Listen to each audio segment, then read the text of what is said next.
Well, let me ask you, because you've been focusing on women, and women matter. And you know, I say that with no personal bias. Just kidding. Well, but you said they've decided every presidential election since 1964. How are they going to go in South Carolina?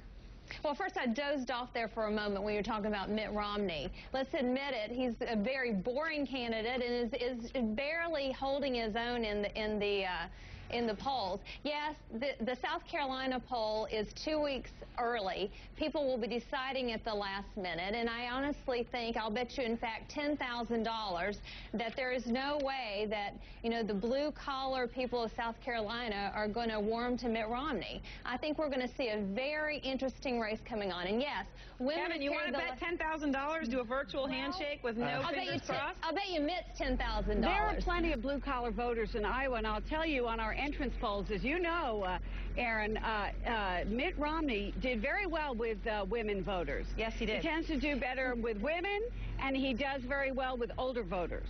No, in fact, In fact, Santorum carried women in Iowa, and we have noticed that there tends to be a trend there. It was very close, though. I think Gloria and I were looking at the numbers. It was very close. Well, indeed, we noticed that there tends to be a trend with conservative women. They tend to go more towards Santorum more than anybody else in the race. There's an authenticity there. There's a whole family there. They like his message. They like what he stands for. And I think you're going to see that happen again in South Carolina. Gloria, yeah, go ahead. By the way, women are the ones that do the hard work in campaigns over and above men. We do the door-to-door work. We do the phone calls. We do the leaflets underneath the windshield wipers.